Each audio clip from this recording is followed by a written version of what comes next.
gravar, né? Ok. Alguém gostaria de orar?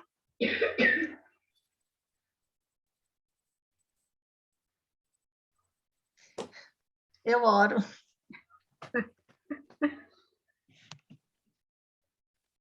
Oremos, então. Só um minutinho.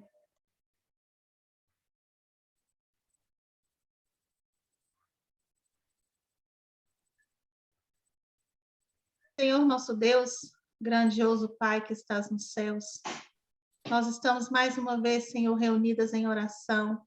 Eu estou aqui sobre os meus joelhos para pedir a tua presença nesse momento aqui conosco, Pai. Envie os seus anjos, Senhor, para se assentar ao nosso lado. Amém. Em nome de Jesus, eu peço que o Senhor envie o teu Santo Espírito e unja-nos, Senhor. Amém. Por favor, capacita-nos, ó Pai, para os momentos que vamos ter agora. Abra a nossa mente para essa mensagem tão importante para os nossos dias, que é a santificação. Eu te suplico, Senhor, uma bênção especial para a amiga Carla, que não pôde estar, está com o coração apertado. E o Senhor conhece as lutas dela, o Senhor conhece os seus problemas. Eu peço que o seu Santo Espírito visite a Carla nesse momento, no seu lar, que também esteja com o seu esposo, com as crianças. Eu também peço, Senhor, que o Senhor visite os nossos lares aqui representados. Em nome de Jesus, ó Deus, abençoa-nos nos próximos momentos e dá-nos um bom sábado na tua presença. Eu peço e agradeço tudo isso pelo sangue de Cristo derramado por nós na cruz. Amém. Amém. Amém. Amém.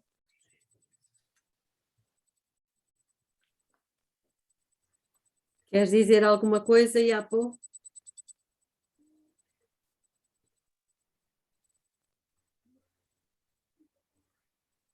Então, eu gostaria, sim, de dizer que nós estamos hoje iniciando a nossa jornada da santificação. Nós vamos iniciar aqui uma caminhada de hoje até o dia 15 de abril, que nós vamos fazer o nosso primeiro encontro presencial. Nós temos 6 semanas, então vão ser 6 estudos sobre santificação que a Belinha vai, em nome de Jesus, mostrar para nós essa mensagem maravilhosa que Deus nos deixou. E é muito importante, meninas, que todos nós estejamos juntas e que a gente faça um esforço para que os nossos esposos também estejam conosco, porque temos que estar todos no mesmo conhecimento, não é? Da palavra de Deus, porque esse ministério não é de mulheres, esse ministério é de famílias, né? Então, nós não vamos avançar sem os nossos esposos. Boa noite, pastor José, seja bem-vindo. E então nós precisamos batalhar, né, para que nós vamos ter que enfrentar dificuldades, né? Nós já sabemos disso. Já estamos, como diz aqui o meu marido, já estamos. Mas para a honra e glória do nosso Deus, Ele vai nos sustentar como tem feito até aqui. Ele vai nos guiar e eu estou muito feliz por estar iniciando essa jornada junto com vocês. Isso é resposta às minhas orações e eu tenho certeza que é de vocês também, não é? Porque estamos aqui reunidos não é à toa. Então, eu agradeço a Deus e peço ao Espírito Santo que esteja conosco. Okay, Belinha, então, a boca é sua, mas a mensagem é do Senhor. o nosso objetivo já sabemos qual é, não é? É servir a Deus. E para servirmos a Deus temos que servir ao próximo, e para servir ao próximo nós temos que estar santificados. Então este é o caminho. Mateus 5:48, não sei se é um versículo que vos causa, a vocês talvez não, alguma perturbação, que diz o seguinte: sede vós, pois, perfeitos, como é perfeito o vosso Pai que está nos céus. Nós sabemos que este é um verso que tem causado muita agitação, muitas ondas dentro do nosso meio, não é verdade? Mas nós sabemos, pronto, isto só para relembrar, que o homem com o pecado, perdeu a imagem de Deus, não é verdade? E a primeira reação depois do pecado foi o quê? Foi fugir de Deus. Foi fugir de Deus. Ou seja, pensavam que Deus não era aquilo que eles até àquela altura achavam que ele era. Portanto, houve realmente uma mudança, eles começaram a desconfiar de Deus. E nós não nos aproximamos de alguém em quem nós não confiamos, ou que desconfiamos. Nós quando confiamos em alguém, quando conhecemos alguém e confiamos nessa pessoa, nós fugimos para ela, não fugimos dela. Então, o ser humano começou, como dizíamos há pouco, a perder a imagem de um Deus de amor. E isto é uma noção que eu gostava que vocês mantivessem. A humanidade perdeu a noção de um Deus de amor. Adão e Eva, portanto, já não acreditavam que Deus fosse aquilo que eles sempre acharam que ele era. E então passaram podemos dizer, a ter uma visão desfocada de Deus. Deus não mudou, Deus continuava a ser a mesma pessoa, o mesmo Deus, o mesmo ser de amor. A maneira como ele era visto pela humanidade é que mudou. Isso começou a agravar-se, não é? E por isso Deus teve que trazer um dilúvio. Precisamente porque as pessoas viam Deus de forma completamente distorcida. Depois do dilúvio, pouco depois do dilúvio, o homem continuou a desconfiar de Deus e não acreditava que Deus pudesse cumprir aquilo que Deus tinha dito. O que é que Deus tinha dito? Que não traria outro dilúvio sobre a terra. Mas será que o homem acreditou nisto? Não, eles continuaram a desconfiar de Deus. E o que é que fizeram? Uma torre, a Torre de Babel. Essa desconfiança acabou por levar o homem tão longe de Deus que sabemos o que é que aconteceu em Sodoma e Gomorra. Eram, portanto, podemos dizer, os habitantes de Sodoma e Gomorra, podemos dizer que eram crias de Satanás, não é? Passaram-se 4.000 anos. E a humanidade sempre com uma imagem de Deus completamente distorcida. Em absoluto confiavam nas palavras de Deus. E passado 4.000 anos, o que é que acontece? Como é que vocês acham que a imagem de Deus estaria na mente da humanidade? Completamente distorcida. E então, quando Jesus veio aqui, era assim que a humanidade se encontrava. E então, Deus se revela de 3 maneiras, como nós já sabemos, através da natureza, da Bíblia e do Espírito de profecia, e por fim se revelou através do seu próprio Filho, Jesus Cristo. Porque é que Jesus veio à Terra? A Bíblia diz-nos em João 3,16, porque Deus amou o mundo de tal maneira que deu o seu Filho unigênito para que todo aquele que nele crê não pereça, mas tenha a vida eterna. Nós vamos ver aqui alguns motivos pelos quais Jesus veio à Terra. Primeiro motivo, revelar Deus como ele realmente é, ou seja, revelar um Deus de amor. E a prova de que ele é amor é que ele entregou o seu filho, não é? Para salvar o ser humano. Salvar é o objetivo de Deus. Salvar é o objetivo de Deus porque ele é amor. E Jesus veio precisamente para mostrar aquilo que Deus já tinha dito. Deus já tinha dito que ele era amor.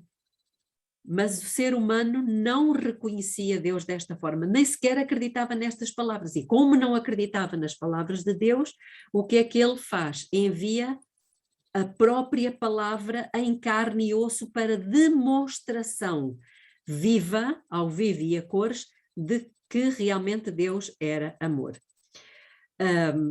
Há quem pense que, como Deus me ama, ele tem que me dar tudo. Só porque, ou melhor, só que se ele me desse tudo, provavelmente eu me perderia. É por esse motivo que muitas vezes há pessoas que têm que morrer pobres, porque se elas fossem ricas, elas se perderiam. Outras têm que viver sem ser casadas, sem ter marido ou mulher, porque se tivessem, elas se iriam perder. Bom, é preferível, como a Bíblia diz, entrar no céu sem um olho ou sem uma mão do que tendo os dois e não entrarmos lá. Então, se nós somos fiéis, jamais deixaremos espaço na nossa vida para duvidar que é o Deus de amor que está a guiar a nossa vida. Eu vou repetir. Se nós somos fiéis, nós nunca permitiremos um espaço na nossa vida ou na nossa mente, não é? Nos nossos pensamentos, que duvide que Ele não está a guiar a nossa vida. Irmãos, Ele tem estado a guiar a nossa vida, por muito que às vezes nos pareça que estamos assim jogados no mar alto. Não é verdade. Muito bem, o segundo motivo pelo qual Jesus veio à Terra, veio para mostrar ao mundo o contraste. E isto, já estamos aqui a entrar no assunto. Ele veio para mostrar o contraste entre o que é a natureza espiritual e a natureza carnal. Nós lembramos-nos do que é que está em Mateus 17, lembram-se? Quando os discípulos subiram ao monte com Jesus e Jesus se transfigurou diante deles, eles tiveram ali uma noção, uma demonstração do que é a natureza espiritual, na glória que foi revelada no rosto de Jesus. E eu gostava que abrissem em Lucas, eu sei que Mateus 17 fala disto, mas Lucas também fala, e agora peço-vos que abram em Lucas capítulo 9, porque tem aí uma palavrinha que Mateus não refere e Marcos também não. Então, Lucas 9, 32. Uma de vocês pode abrir, por favor?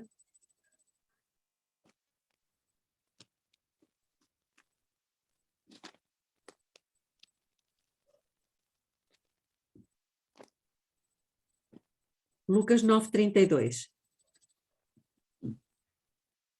E Pedro e os que estavam com ele estavam carregados de sono, e quando despertaram, viram a sua glória e aqueles 2 varões que estavam com ele. Mateus não diz que eles viram a glória, mas Lucas diz. Talvez ele tinha uma visão de médico, ele era médico, não é? Então, vejam bem, naquele momento, eles tiveram a oportunidade de ver a glória de Jesus e dormiram. Voltemos a Mateus, capítulo 17. Mesmo assim, Mateus 17, que é onde fala desta experiência, não é? Que eles passaram num monte, chamado Monte da Transfiguração. Até o versículo 14 é referido esta experiência. Mateus 17. E eu gostava que prestassem atenção a alguma coisa que eu ainda não tinha prestado atenção. Portanto, até o versículo 13 é a descrição daquele acontecimento no monte. Portanto, até o versículo 13, eles tiveram a revelação da natureza espiritual. Mas olha o que é que acontece depois. Quando chegaram, versículo 14, quando chegaram à multidão, aproximou-se de Jesus um homem que, ajoelhando-se diante dele, disse: Senhor, tem compaixão do meu filho, porque é epilético e sofre muito, pois muitas vezes cai no fogo e muitas vezes na água. Eu o trouxe aos teus discípulos e não o puderam curar. O que é que aconteceu aqui? Os outros evangelistas dizem o quê? Que o menino estava possuído. Eles tinham acabado de ter uma manifestação da natureza espiritual de Cristo e o que é que tiveram logo de seguida?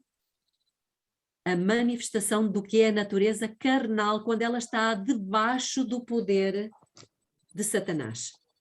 Então aqui, neste dia, eles tiveram o contraste, uma revelação das duas naturezas. A diferença entre a natureza espiritual da natureza carnal é imensa. Terceiro motivo pelo qual Jesus veio a esta terra. ser um exemplo de vida espiritual. Ou seja, Jesus veio demonstrar o que é viver com a natureza espiritual. Vamos abrir em João, capítulo 4, versículo 23. A Bíblia diz, e vocês conhecem o que é que Jesus procura. Diz que Deus é espírito. Talvez seja mais rápido avançar, porque conhecemos o texto. Deus é espírito. E importa que aqueles que o adorem em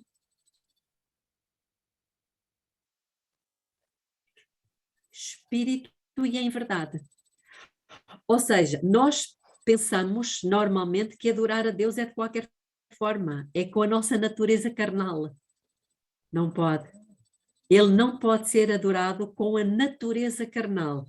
Por isso tem que haver uma mudança em nós, da natureza carnal para a natureza espiritual. Isto chama-se santificação. Sem essa transformação, sem essa mudança, primeiro, nunca podemos adorar a Deus. Segundo, Ele não vai poder aceitar a nossa adoração. Terceiro, o objetivo de Deus para nós não se vai conseguir cumprir. Porquê? Porque o mundo não conhece Deus. Jesus já não está mais aqui. Como é que o mundo, que tem uma noção deturpada do caráter de Deus, como é que ele vai conhecer Deus? Como? Alguém quer me dizer? Se nós não refletimos, é isso? Então não podemos... Exatamente. Logo Deus... não podemos falar dele. Exatamente. Deus vai ter que ter nesta terra pessoas que, à semelhança de Jesus, revelem o seu caráter. E como é que era o seu caráter? Espiritual. Aliás, Gálatas 5 diz que Deus é, aliás, já vimos há pouco em João 4 que Deus é espírito. E Gálatas, capítulo 5, versículo 22 e 23, revela-nos como é que é o fruto do espírito. Em 1 Coríntios, capítulo 13, versículo 1 a 7, fala de que? Do amor, não é verdade?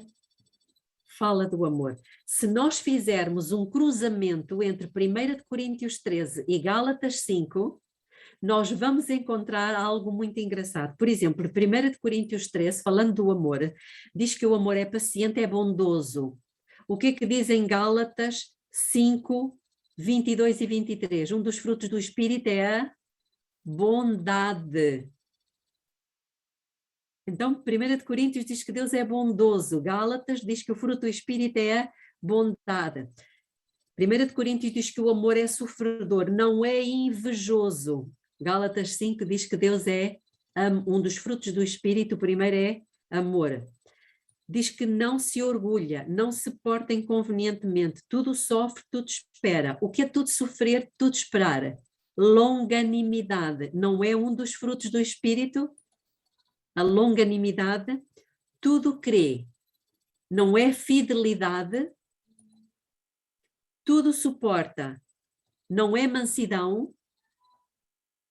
Então, 1 Coríntios diz que o amor tudo suporta, Gálatas 5 diz que um dos frutos do Espírito é a mansidão, não se irrita. Será que isto tem a ver com domínio próprio?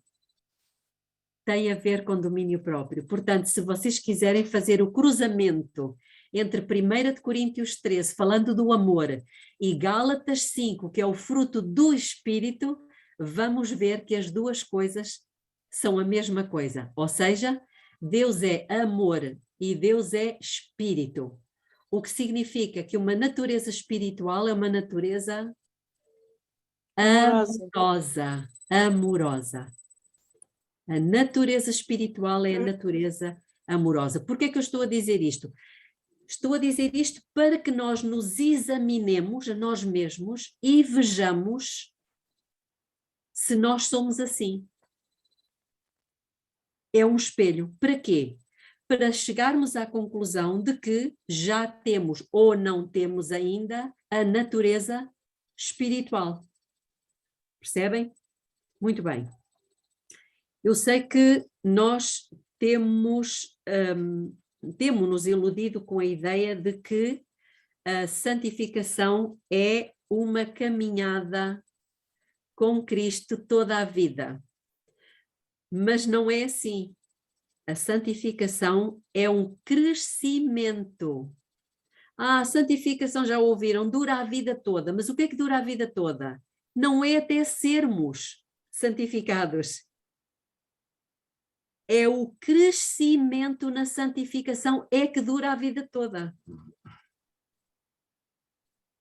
Então, o que Deus nos propõe é a santificação, mas precisamos crescer em santidade a vida toda. Bom, essa transformação não é uma opção na vida do cristão. Acham que é uma opção? Não. O que vamos aprender aqui é apenas, não é, ou melhor, não é para nós nos acharmos melhor que os outros. E não é para começarmos a olhar para os outros e ficarmos a ver, olha, aquele ainda não tem a natureza espiritual, olha, aquele já tem. Não, o objetivo não é esse. O objetivo é aprendermos não só a ter mais conhecimento teórico, mas sobretudo a vivermos uma vida de crescimento em santidade. Como é que vocês avaliariam a vossa natureza? Não quero que me respondam, mas é só para pensarmos. Com base em 1 Coríntios 13 e Gálatas 5. Sabem que estes dois capítulos são um medidor, não é? Vamos nos olhar ao espelho e vamos ver. Como é que é a natureza carnal? Vamos abrir em Gálatas 5:19, Gálatas 5:19 a 21. Peço a alguém que leia, por favor.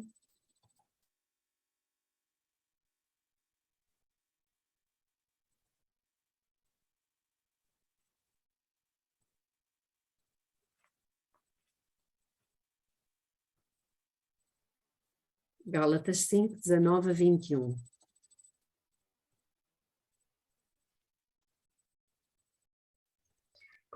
Porque as obras da carne são manifestas, as quais são prostituição, impureza, lascívia, idolatria, feitiçarias, inimizades, porfias, emulações, iras, peleja, dissensões, heresias, inveja, homicídio, continuo? Até o 21. Bebedices, glutonarias e coisas semelhantes a estas, acerca das quais declaro, como já antes vos disse, que os que cometem tais coisas não herdarão o reino de Deus. Repete só o versículo 20, Graça, por favor. 20. Idolatria, feitiçarias, inimizades, porfias, emulações, iras, pelejas, dissensões, heresias. Obrigada. Inimizades, pelejas, guerrinhas. Isto, irmãos, infelizmente nós vemos muito na altura da Santa Ceia. Há pessoas que preferem, quando sabem que há Santa Ceia, ou não vão à igreja, ou vão a outra igreja só para não terem o quê? Que se reconciliar e que se humilhar uns diante dos outros. Então, é ou não é um medidor? É. Agora vamos abrir em 2 de Timóteo, capítulo 3. Mas pensam que vão para o céu. Está toda a gente a ir para o céu. 2 de Timóteo, capítulo 3, versículo 1 a 5. E diz assim: sabe, porém, isto, que nos últimos dias sobrevirão tempos penosos. Porquê? Pois os homens serão amantes de si mesmos, gananciosos, presunçosos, soberbos, blasfemos, desobedientes aos seus pais, ingratos, ímpios, sem afeição natural, implacáveis, caluniadores, incontinentes, cruéis, inimigos do bem, traidores, atrevidos, orgulhosos, mais amigos dos prazeres do que amigos de Deus, tendo aparência de piedade, mas negando-lhe o poder. Afasta-te também destes. Ora bem, quando diz aqui aparência de piedade, quem é que aparenta piedade? É quem anda com uma arma na mão ou quem vai todo arrumadinho, todo limpinho, com a Bíblia na mão para a igreja? Quem é que tem aparência de piedade? Não é quem já está com uma arma na mão. Esse está declaradamente impiedoso, não é verdade? Então, Deus tem um plano tremendo para a vossa vida e para a minha vida, mas precisa da vossa ajuda. Sabem que há muitas coisas que nós temos feito que têm prejudicado o plano de Deus mais do que nós imaginamos. Muitas vezes não são os outros que atrapalham o plano de Deus para a nossa vida, somos nós mesmos. Então,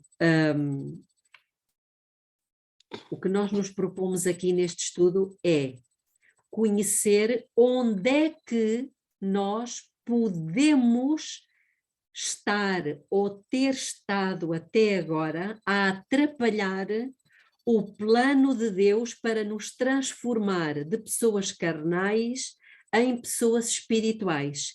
Para quê? Para que lhe possamos prestar uma adoração verdadeira, para que possamos iluminar o mundo com a sua glória, e a sua glória é o seu caráter. Estamos interessados nisto ou não? Estamos, muito bem. Vamos então avançar. A pergunta que podemos fazer é: que natureza é que eu tenho estado a desenvolver até este momento?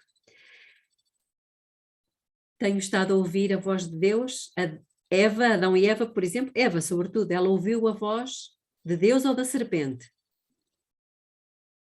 Da serpente. Adão ouviu a voz da mulher, não é? A mulher ouviu a voz da serpente. E nós? O que é que temos nós ouvido? Sabem que é muito cômodo para nós chegar e dizermos assim: eu tenho tido problemas com este ou com aquele irmão, tenho tido alguns desentendimentos, algumas brigas, mas o Senhor ainda não mudou a minha natureza. Então, enquanto o Senhor não mudar, eu vou continuar a brigar com este ou com aquele. E a culpa fica de quem?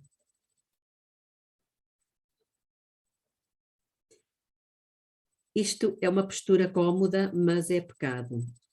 E o que é que nós vamos estudar aqui? Podemos ter a certeza que é uma... posso-vos dizer que estes nossos estudos vão ser um divisor de águas. Eu nem sei quem é que vai continuar até ao fim. Estou a falar a sério. Mas é um divisor de águas. A Iapo já pôs o dedo no ar a dizer que ela vai seguir até ao fim. Bom, abram, a Lígia também, boa. Abram as vossas Bíblias em Isaías capítulo 60.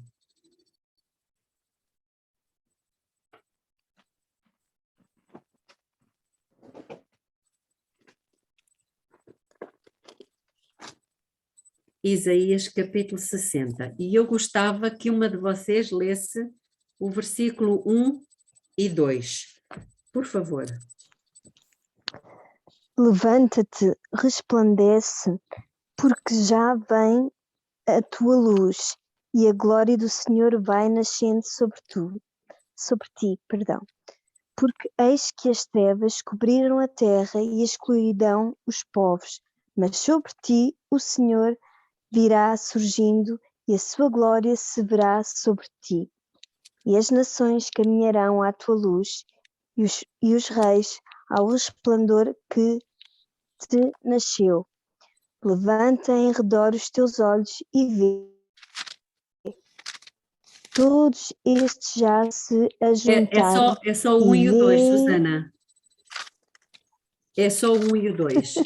já estava aqui entusiasmada porque eu tenho isto sublinhado, então já estava por aí adiante. Não sei se algum Então, dia já terminou se perguntaram, não sei se algum dia se perguntaram o que é que significa estes versículos. Já se perguntaram? Eu fiz esta pergunta: o que é que Deus quererá dizer quando Ele diz levanta-te, resplandece? O que é que significa resplandecer?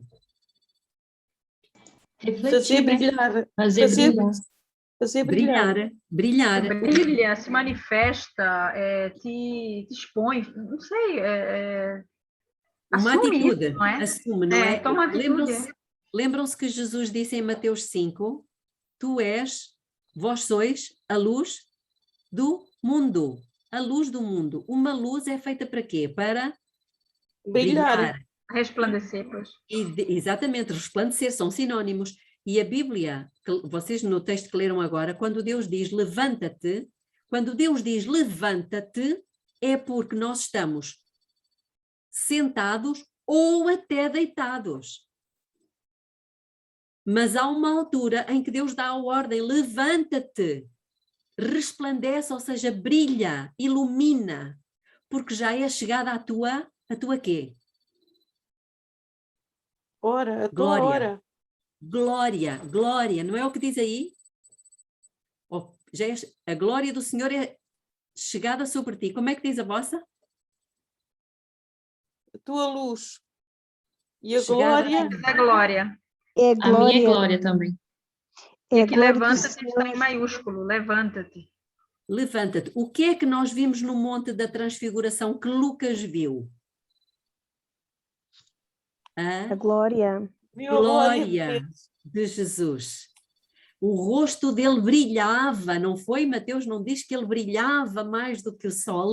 Isto não nos transporta para Moisés, que também, como ser humano, teve o rosto dele dessa forma, mas depois no versículo 2 diz: porque as trevas cobriram a terra e a escuridão os povos. Isto é uma forma de poesia hebraica. A primeira frase diz a mesma coisa que a segunda, só por outras palavras. Então diz que as trevas e a escuridão envolveram a terra. E eu perguntei-me, o que é que Deus quer dizer com isto? Porque é que a terra está em trevas, em escuridão? O que é que Deus quer dizer com isto?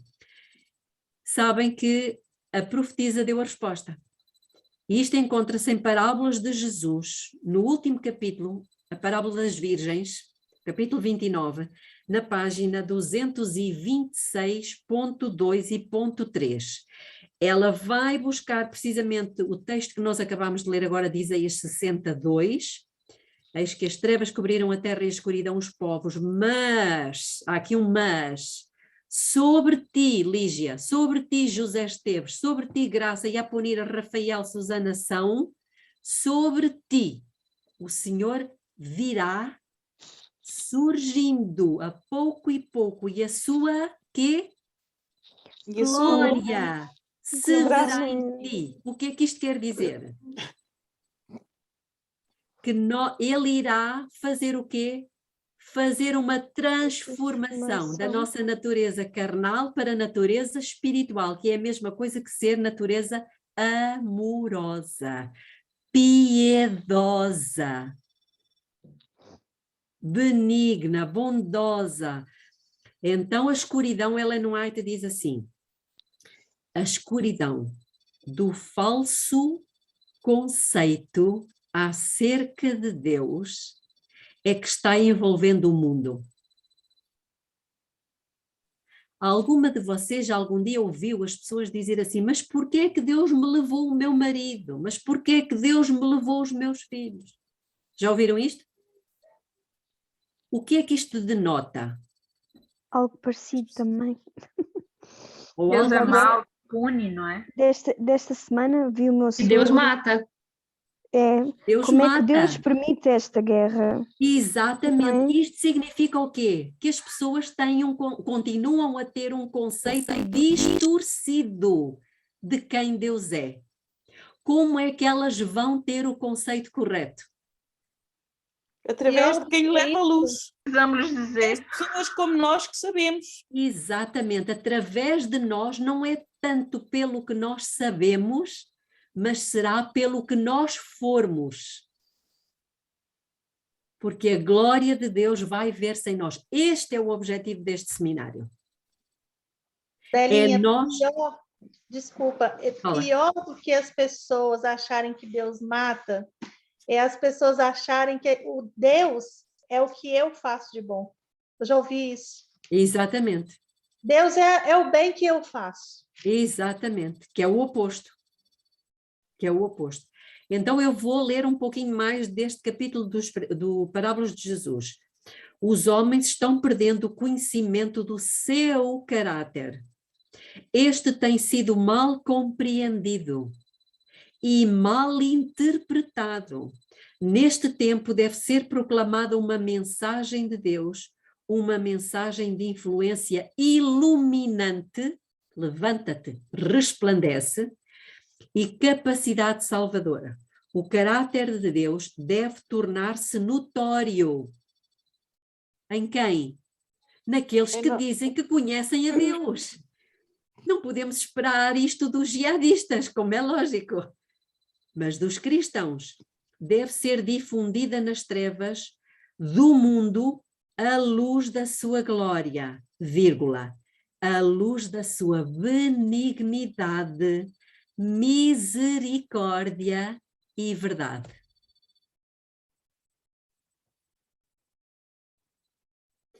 Mais à frente, um pouquinho mais à frente, no 226.5 diz assim: os últimos raios da luz misericordiosa, escutem, os últimos raios da luz misericordiosa, a última mensagem de graça a ser dada ao mundo, sabem qual é? Não é o Evangelho eterno, e este Evangelho eterno será pregado em todo o mundo, em testemunho a todas as gentes, e então virá o fim. Olha o que ela diz.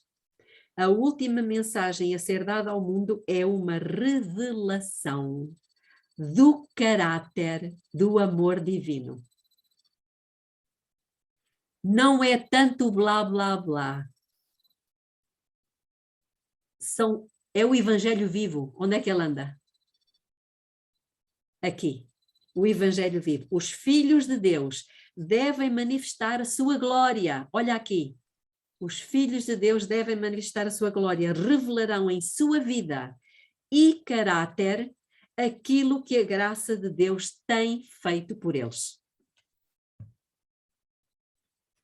Percebem o que é santificação? É exatamente isto. É o eu não atrapalhar o trabalho que Deus está tendo para revelar a sua glória através de um punhado de seres que vão estar nesta terra neste fim de tempo. E essas pessoas somos nós.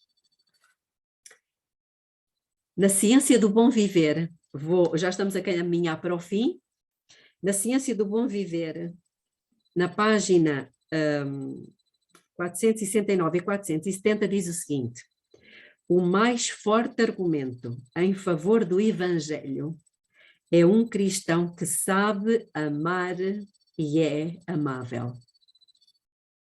Pelo poder da sua graça, manifestado na transformação do caráter, o mundo será convencido que Deus enviou o seu Filho como Redentor. O que é que nós normalmente pensamos? Que as pessoas vão ser convencidas por quê? Por aquilo que nós falamos. Esqueçam. O mundo vai ser convencido, precisamente como diz aqui, pela manifestação, pela transformação do caráter daqueles que dizem conhecer a Deus. Então, qual é a diferença entre a nossa igreja e as outras igrejas aí fora? É o sábado? Também. Também é no sábado.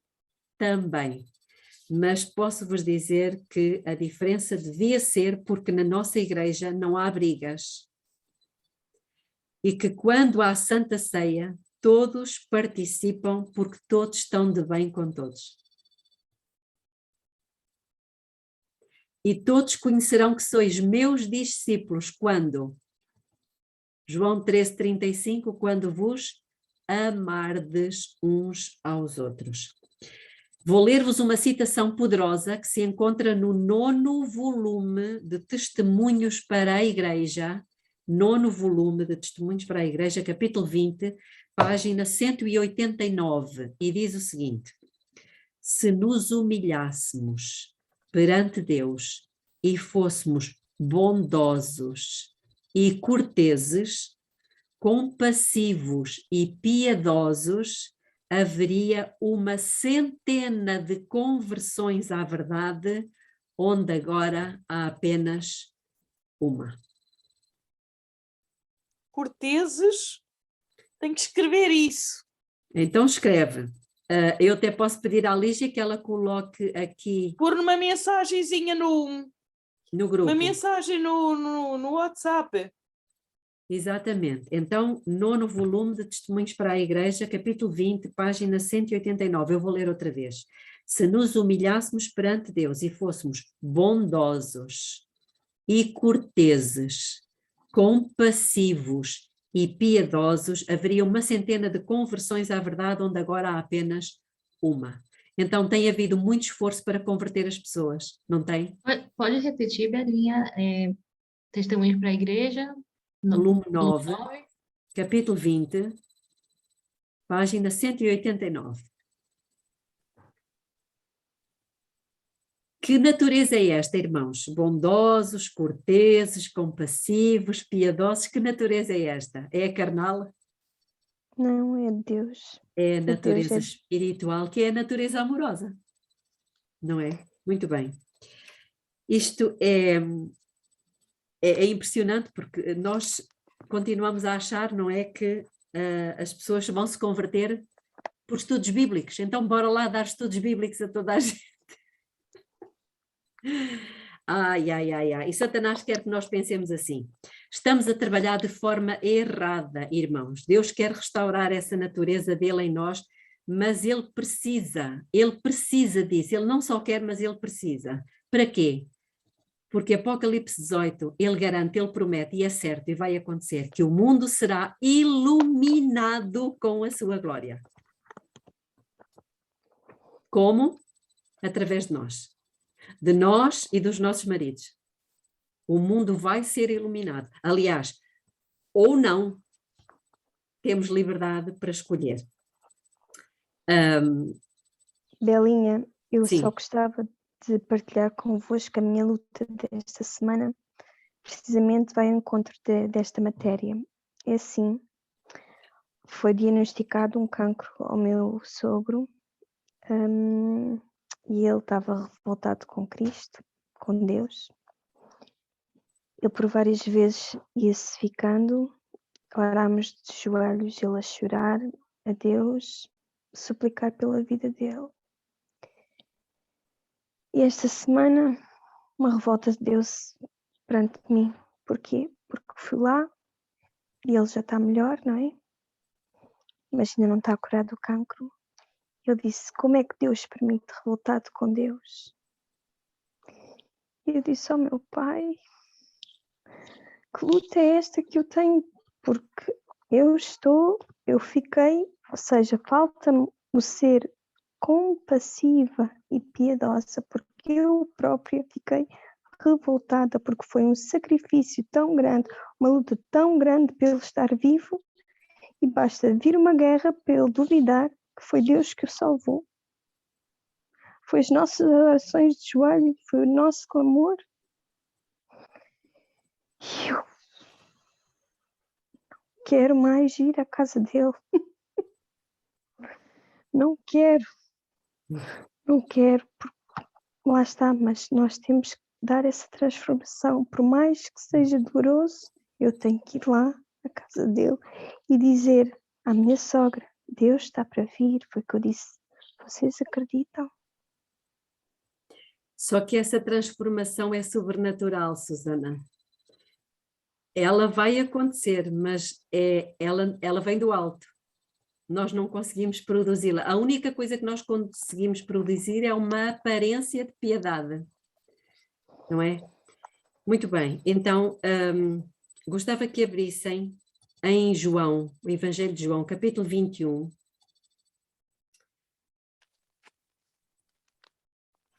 Vou tirar aqui isto, porque estou cheio de calor.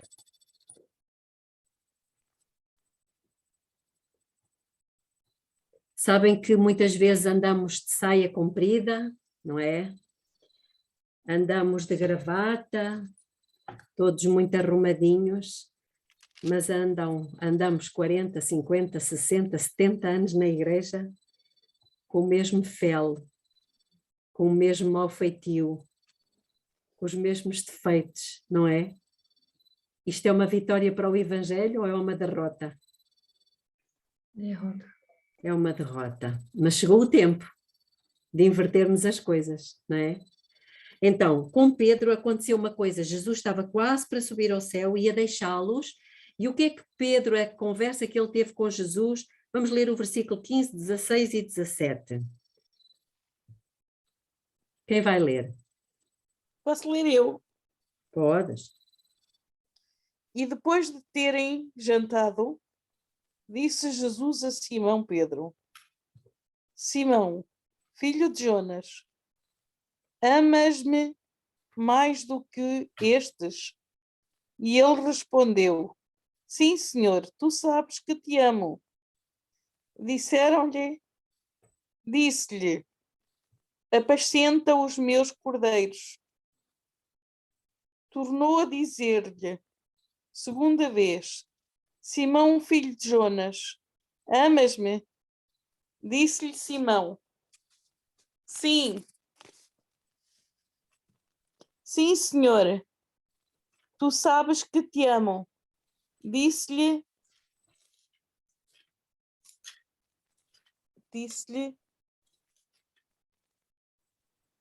Apascenta as minhas ovelhas.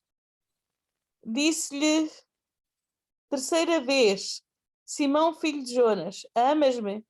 Simão entristeceu-se por lhe ter dito terceira vez: Amas-me? E disse-lhe: Senhor, tu sabes tudo. Tu sabes que eu te amo. Jesus disse-lhe: Apascenta as minhas ovelhas. Obrigada. Pedro não estava ali a dizer que amava Jesus? O que é que nós dizemos? Também dizemos que amamos Jesus. Qual é a prova? Apascentem as minhas ovelhas. Irmãos, a única coisa que Deus tem nesta terra são as suas ovelhas. Lembram-se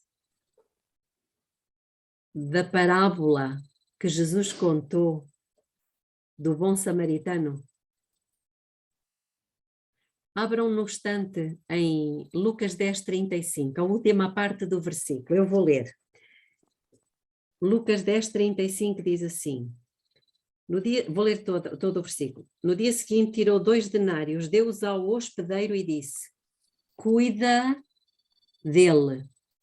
Ou seja, apascenta esta ovelhinha. E tudo o que gastares a mais, eu te darei quando voltar. Quem é que está a dizer isto? Jesus. O que ele está a dizer é que as ovelhas precisam de cuidados. E a quem é que ele está a entregá-las para serem cuidadas? A nós. A nós, irmãos. A todos nós. Então, Jesus veio aqui para nos salvar, mas primeiro ele mostrou que Deus é amor. O mundo não sabe como Deus é. O único instrumento nesta terra que Deus tem para mostrar que ele é amor, quem é? Somos nós com o nosso caráter É. e atitudes. Coloquemos o nosso nome. O único instrumento que ele tem é o José Esteves. É o Rafael. É a ação. É a Graça. A Susana. A Belinha. A Iapo e a Lígia. Amém. Mas os outros precisam. O mundo precisa saber a verdade. Há um hino que não é nosso. É certo que tem muita batida, mas tem uma letra lindíssima. O mundo precisa saber a verdade. Por isso, ame mais, abrace mais, pois não sabemos quanto tempo temos para respirar. Amém. Tem uma letra espetacular. Bom, quando as pessoas vêm até nós, o que é que nós lhes mostramos? A natureza Indiferença às carnal vezes. ou a natureza Indiferença. espiritual?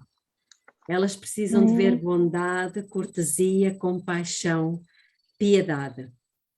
Lembram-se do discurso de Pedro em Atos dos Apóstolos, capítulo 2? Foi um discurso super simples. Aquilo não tinha nada de complicado. E o que é que aconteceu?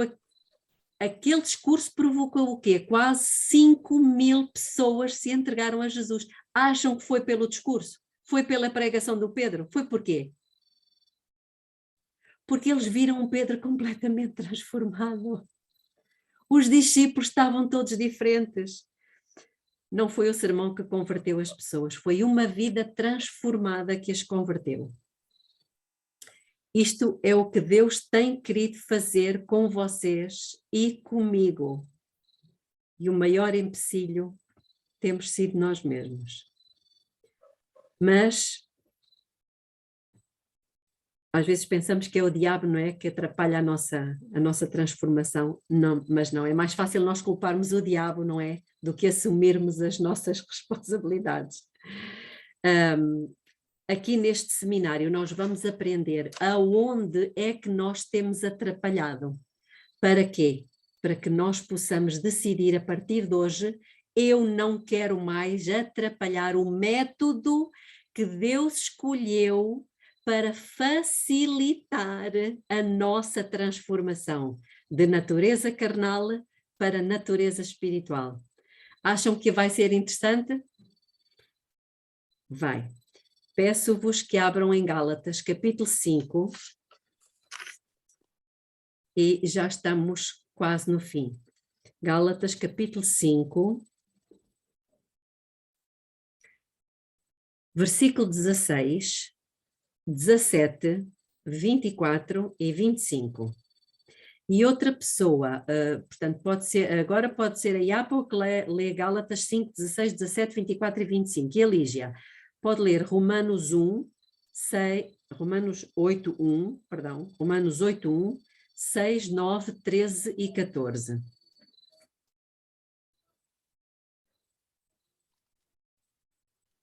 Posso começar? Sim. Exortação a viver segundo o Espírito. Digo, porém, andai em espírito, e não cumprireis a concupiscência da carne. Porque a carne cobiça contra o espírito, e o espírito contra a carne. E estes opõem-se um ao outro, para que não façais as coisas que quereis. 24. E 25. E os que são de Cristo crucificaram a carne com as suas paixões e concupiscências.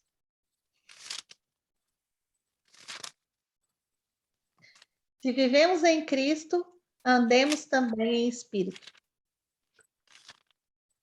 Se vivemos pelo Espírito, andemos também pelo Espírito. Romanos 8. Então, Deus está-nos aqui a propor. Se vocês vivem pelo Espírito, andem no Espírito. E nós vamos aprender como é que nós vamos andar no Espírito, não é? Lígia.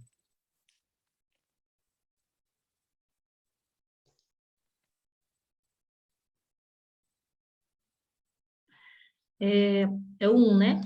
É 1, 6, 9, 13 e 14. Tá. Portanto, agora, nenhuma condenação há para os que estão em Cristo Jesus, que não andam segundo a carne, mas segundo o Espírito. É 1, 6, 6. 6, 9, 13 e 14.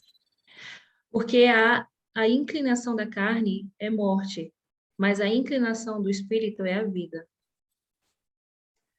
13, 14? Uhum. 6, 9. 6, 13? 9. Sim, 13 e 14. 13 e 14. Porque se viverdes segundo a carne, morrereis. Mas se pelo Espírito mortificardes as obras do corpo, vivereis. Porque todos os que são guiados pelo Espírito de Deus, esses são filhos de Deus. Uau! Já viu? Agora 9, amiga. Você pulou o 9. Vós, porém, não estáis na carne, mas no Espírito. Se é que o Espírito de Deus habita em vós. Mas se Uhum. alguém não tem o Espírito de Cristo, esse tal não é dele. Uau! É forte ou não? Muito. É. É. Essa para mim chega. Isso significa que eu tenho que me agasalhar bem para cada vez que oro a Deus fazer o que tenho na vontade e não o que a carne me apetece. Quando estou aqui nestes momentos, normalmente fico sentada na cama, meia sentada, meia deitada, e quando a minha vontade é de me joelhar para orar a Deus. E isto, não fazendo assim, é estar a viver na carne e não no espírito. Sabem que há aqui, portanto, nós estamos a ver aqui que são duas coisas que se opõem uma à outra, a carne e o espírito. Então, Satanás, prestem atenção a esta frase, devem escrevê-la porque ela é importante. Satanás quer usar o corpo para controlar o espírito. Deus quer usar o espírito para controlar o corpo. Então, há aqui uma batalha. O corpo puxa por um lado, mas o caminho da carne é morte. O espírito, o caminho do espírito, a inclinação do espírito é vida e paz.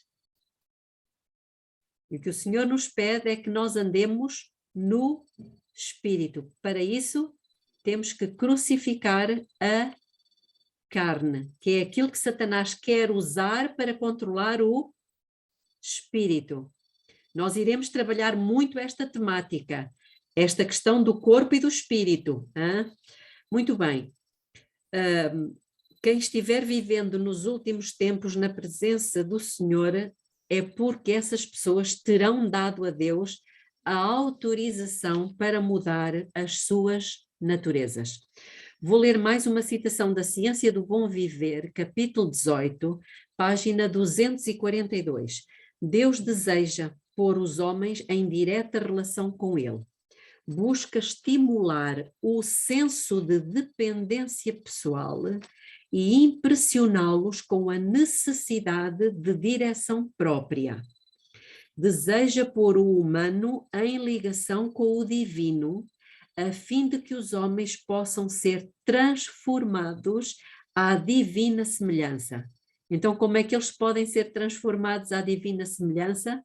Colocando o humano, como é que diz aqui? Em ligação com o divino. Mais uma outra citação de beneficência social, e eu gostava que tomassem nota desta citação. Ela nunca é citada, aliás, é um livro que pouco ou nada é conhecido, Beneficência Social. E eu vou ler-vos o que está no capítulo 10, página 81.4. Diz assim: antes disso, vocês querem a perfeição de caráter ou nem por isso?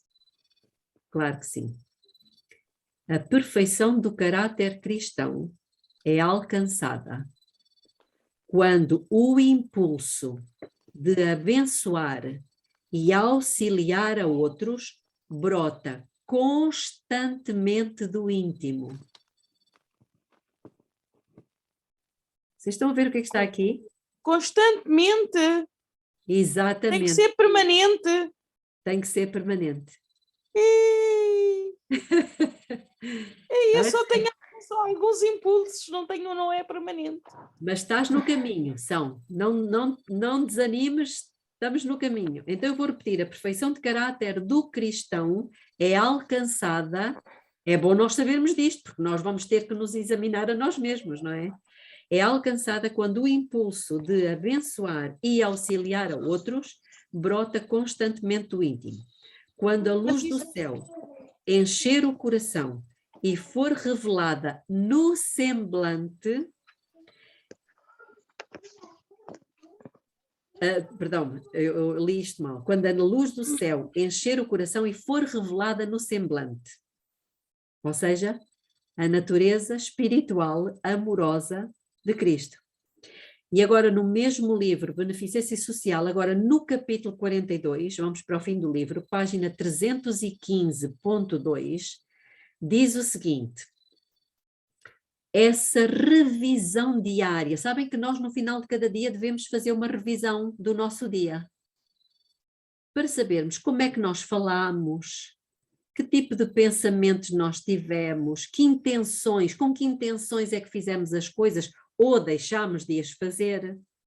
Então ela diz, essa revisão diária dos nossos atos, a ver onde a consciência aprova ou condena, é necessária a todos quantos desejam atingir a perfeição do caráter cristão.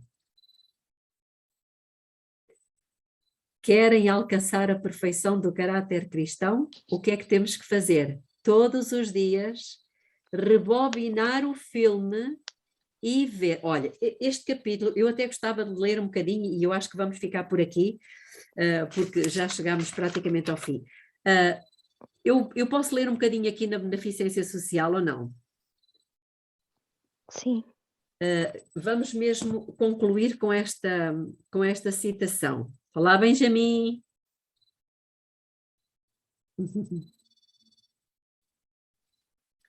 Ora bem, é o capítulo 42, para quem me quiser acompanhar.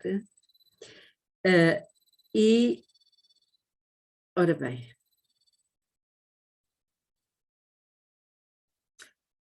Eu vou continuar a ler a citação e diz assim.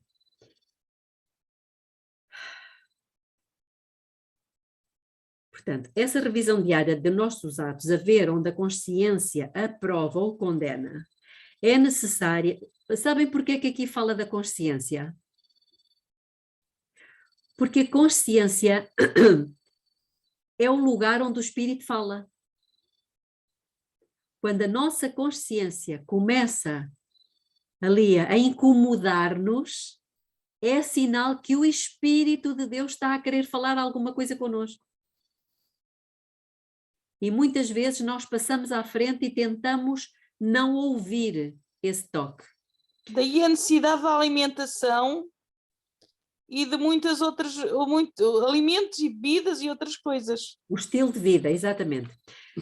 Então diz que é necessária essa revisão a todos quantos desejam atingir a perfeição do caráter cristão.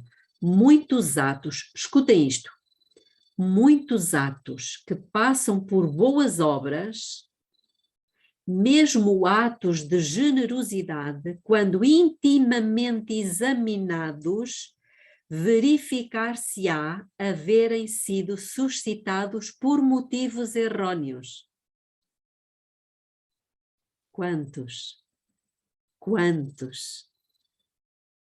Muitos recebem aplausos ou elogios, não é? Por virtudes que não possuem.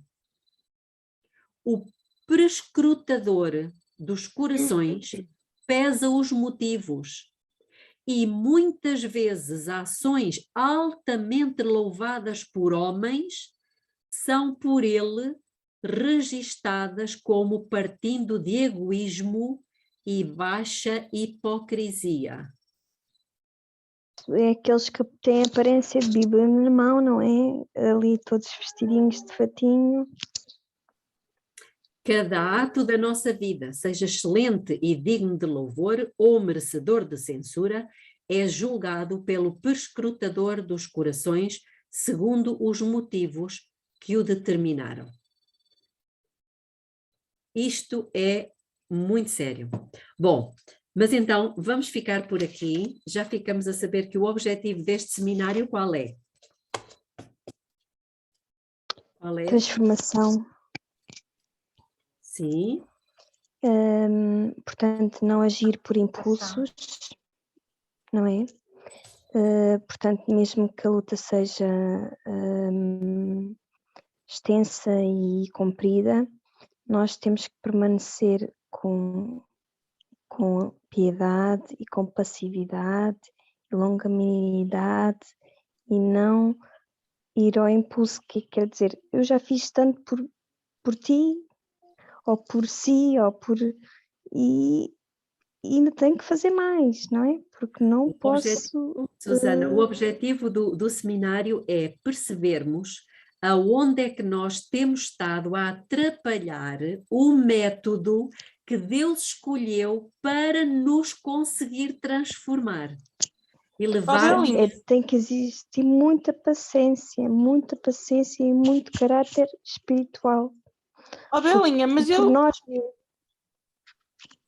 é quase impossível, porque leva-nos às vezes um bocado à exaustão e também a revoltar-nos perante as outras pessoas. Mas, Susana, deixa-me dizer-te o seguinte, já a tua palavra são. Essa transformação é um ato sobrenatural. O que Deus nos pede apenas é que não atrapalhemos, que aceitemos aquilo que Ele escolheu, percebes? Para nos facilitar esse trabalho, porque a transformação é dele. É ele que nós aplicamos a nossa força e as nossas energias no sítio errado, porque nós tentamos ser boas pessoas, nós tentamos ser bondosos, nós tentamos ser pacientes, nós tentamos ser compassivos, é ou não? Estamos a tentar no sítio errado, não é isso. É por isso que a gente cansa. E por isso é que nós nos cansamos, exatamente, porque estamos a exercer força no sítio errado. É verdade. Deus quer nos ensinar a viver pelo Espírito. E não exatamente, exatamente. Diz-são. Portanto, essas características acompanhadas da mudança do caráter, que vem através de atos de bondade, piedade e já não me lembro das duas outras características, também as conseguimos. Conseguimos só chegar lá através de nos revestirmos da essência de Deus que nos advém pela palavra, pela leitura da Bíblia, conhecendo Deus na sua essência, através da leitura da Bíblia, confiando nele e pondo em prática, para que ainda esta semana eu tive uma experiência muito gratificante de que eu li na Bíblia, os mentirosos não entrarão no céu. Eu sabia isso, e a dada altura, quando parti o vidro do meu carro, o agente dos seguros disse-me: olha, o seguro só lhe paga o carro se você disser que chegou ao carro e que tinha o vidro partido, que encontrou o vidro partido. E eu disse: não vou por aí, que não é isso que eu quero para mim. Mas se eu tenho acedido, eu não fazia a vontade de Deus, mas não era isso que eu queria para mim realmente. Então eu paguei o vidro do carro, fui mandar reparar o carro, paguei o vidro e toda a semana andava a ficar muito em baixo, E naquele dia paguei o vidro, fui comprar plantas e plantei-as e depois cheguei ao fim e pensei: estou a fazer tudo o que Deus gosta que eu faça, e senti uma grande satisfação e uma força e um bem-estar tão grande como eu nunca tinha experimentado na vida. E eu sinto que isso é a experiência da vivência com Deus e é a força que Ele nos dá e que dá àqueles no final dos tempos, quando as pessoas estiverem preparadas, habilitadas a viver com Cristo no dia-a-dia, habilitadas, preparadas e experimentadas. Só esses é que chegaram ao fim. Não quer dizer que eu lá chegue, mas eu experimentei uma pequena amostra do que Deus tem para nós. Porque a inclinação do espírito é vida e paz, e foi isso que tu sentiste. E uma força de bem-estar. O que a ação fez foi não atrapalhar a obra de Deus na vida dela. Exatamente. E ela atendeu, o espírito falou à consciência dela, ela obedeceu e o resultado foi o que ela acabou de dizer. Portanto, a nossa preocupação aqui neste seminário vai ser exatamente aprender a não atrapalhar. Ela Pois é, estava, significa ela estava também- inquieta, não foi só, estava inquieta, insatisfeita e depois ficou feliz com a decisão Sim, que eu andei tomou. toda a semana a ficar em baixo com várias coisas a acontecer para eu ficar em baixo, mas eu mantinha a calma. Mantinha a calma e não murmurava, mantinha-me calma e ia sendo paciente. E pensei, pronto, vou deixar andar a ver. Vou deixar andar a ver, olha, pronto. E naquele dia parece que cheguei ao fim e tudo mudou. Ela fez uma coisa muito importante, Belinha, que eu acho, não murmurar. Exatamente. E murmuração é pecado, murmuração atrapalha Deus agir na vida da gente. Afasta o espírito. Eu sei que já estamos Tenho chegados contado ao... esta situação, tenho contado, mas realmente agora tenho murmurado por quantas coisas, mas até ali mantive-me serena a ver o que é que as coisas davam.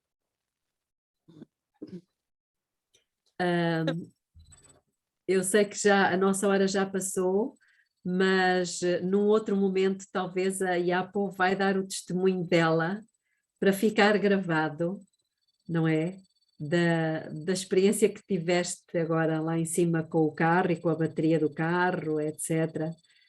Muito bonito. Portanto, vamos fechar a nossa reunião. Não sei se alguém quer ainda tecer alguma consideração. Olha, eu gostava de perguntar, não é bem uma consideração, mas gostava de perguntar se, sendo para reunir às quintas-feiras, se poderia haver uma pequena diferença no horário, em vez de começarmos às 8, às 8h15. Era possível? Eu não sei. Então pronto, se não foi possível, pronto, olha, logo se vê.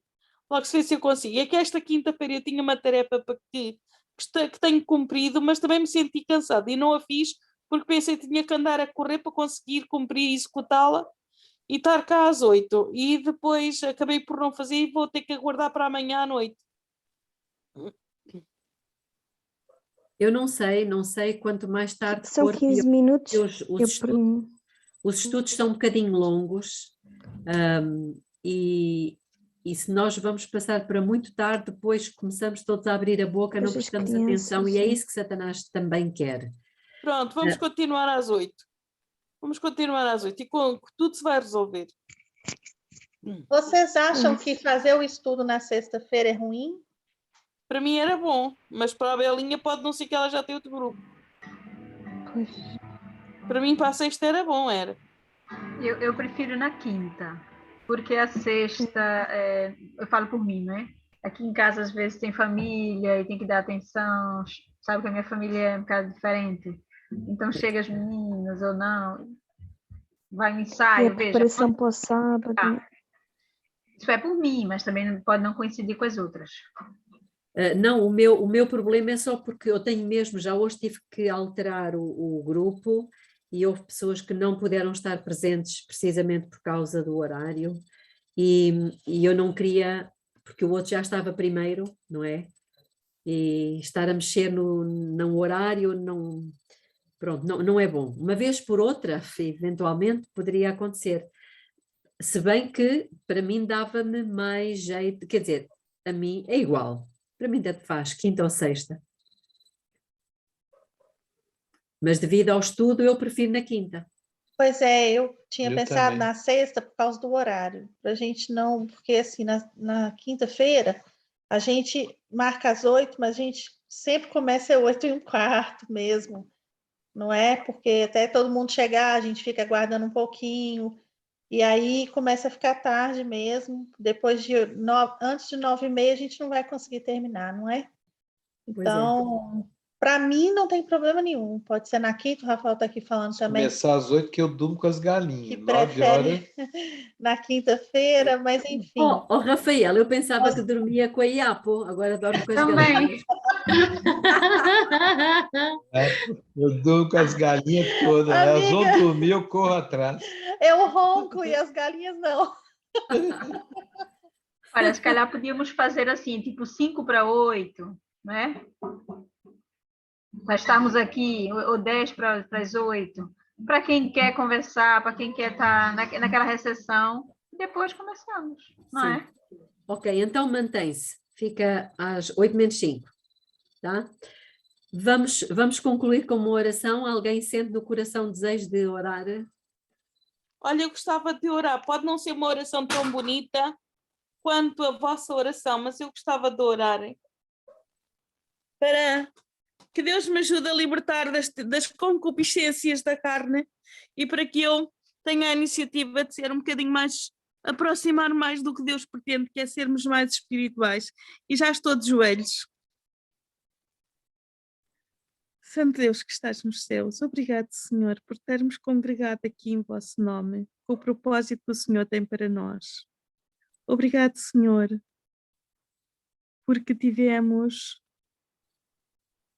a presença de irmãos que trouxeram a mensagem dos projetos que Deus tem para nós.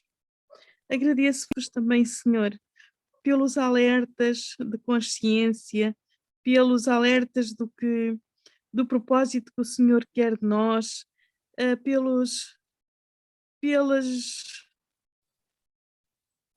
por tudo, Senhor. No fundo, porque o Senhor nos está despertando para os tempos que se aproximam de dificuldades, para a mudança, para o projeto que o Senhor tem para nós, e peço que o Senhor realize em cada um de nós a vontade da mudança e o firme do propósito de mudar, e falo por mim, porque o Senhor conhece os meus defeitos de caráter, sabe que eu os quero mudar pela vontade, mas ainda não consigo porque a minha carne me torna prisioneira, Senhor, e eu ainda me comprazo nos vícios da carne. Peço que o Senhor me ajude a despertar e a causar as mudanças necessárias para me facilitarem essa mudança e eu não ser mais prisioneira, mas ser liberta para o Senhor, para o Espírito. Peço por mim, peço por todas as minhas companheiras de oração.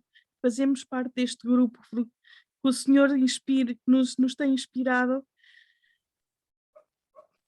para que um dia o Senhor nos possa fazer levar a cabo esta missão e nos possa trazer a salvação e que um dia possamos estar todos juntos, junto do Senhor. É o que vos peço e agradeço em nome de Jesus. Amém. Amém. Amém. Amém. Nós queríamos Colocar partilhar a música, né? Nós É, queríamos compartilhar com vocês uma música muito bonita. Peço Então que eu vá. preciso sair. Eu tenho uma criança que ia tocar a viola. Vou pô-lo na cama. Beijo, boa noite. Tchau, Boa noite, Graça. Boa noite a todas. Manda para mim esta música depois, Iapo.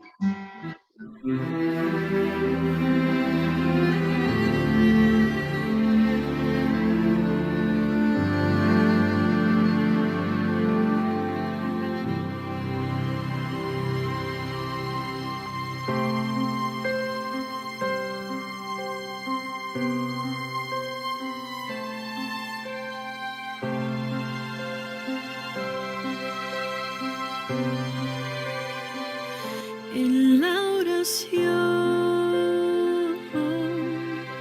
la vida se engrandece, pues nuestra fuerza está en ti, Señor, nuestra misión despierta y florece para llevar al mundo con tu amor. Levanto, Dios, un pueblo que te ame, que puedo obrar y orar con más fervor para vivir el método de Cristo e iluminar el mundo con tu amor.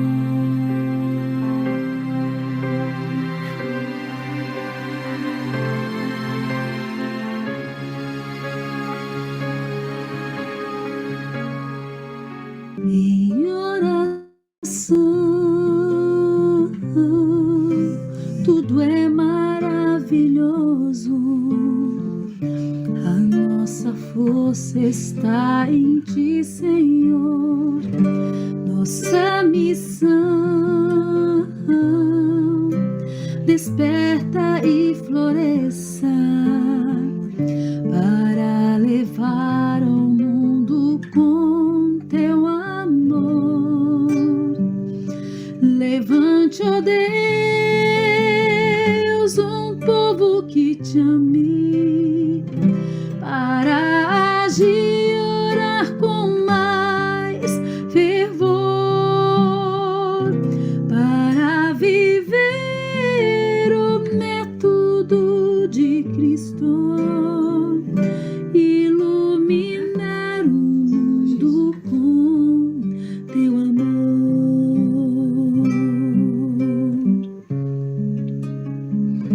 O mundo vive em dias muito escuros, sem esperança, sem amor, sem luz. Levante, ó Deus, um povo forte e puro, para refletir a vida de Jesus. Levante, ó Deus, um povo que te ame para agir e orar com mais fervor, para viver o método de Cristo, iluminar o mundo com teu amor.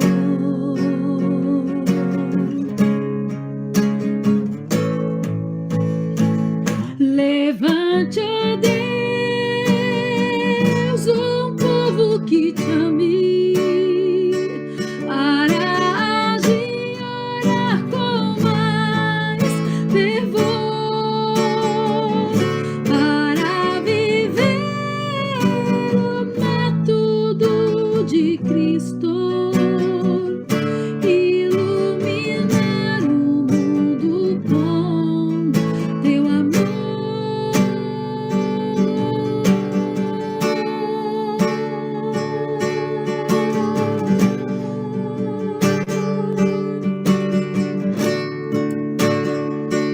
Para viver o método de Cristo,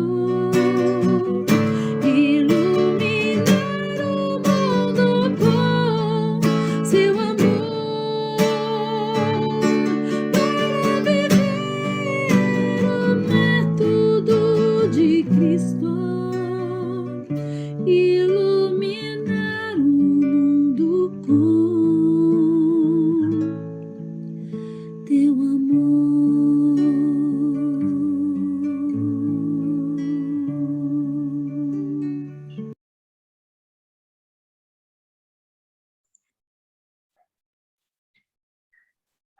Amém. É um método Queremos de viver o para iluminar, né, o mundo com o amor de Deus. É, Eu fiquei Queremos emocionada em rever, porque Deus tem trazido grandes ensinamentos, né? Todo esse projeto que veio através do Pentecostes veio nos unir, né? E nessa missão, né? De consagração das nossas vidas, né? Para Ele. muito bom, ok. Então, um ótimo sábado para bom vocês. sábado para todos. Feliz sábado. O meu marido está aqui a pedir para mandar o hino para nós. Sim, eu compartilho no grupo, mando para o pastor José também, tá bom? Que a Graça também pediu. Sim. Pode mandar, por favor, pelo WhatsApp. Ok, Você? pode, claro, mando já. Eu emocionei-me muito, foi com aquela o exército. O exército Ah, de Deus. A A convocatória, né? É, Espetáculo. Foi. Manda para Deus, nós. Deus está convocando um exército e ainda há vagas. Aliste-se. É, exatamente. O treinamento é duro, é tropa de elite. É, exatamente. Ok. Beijinho a todas. Boa Tchau. noite para Até todos. logo, Tchau. gente. Boa noite. Bom sábado. Bom sábado. De sábado.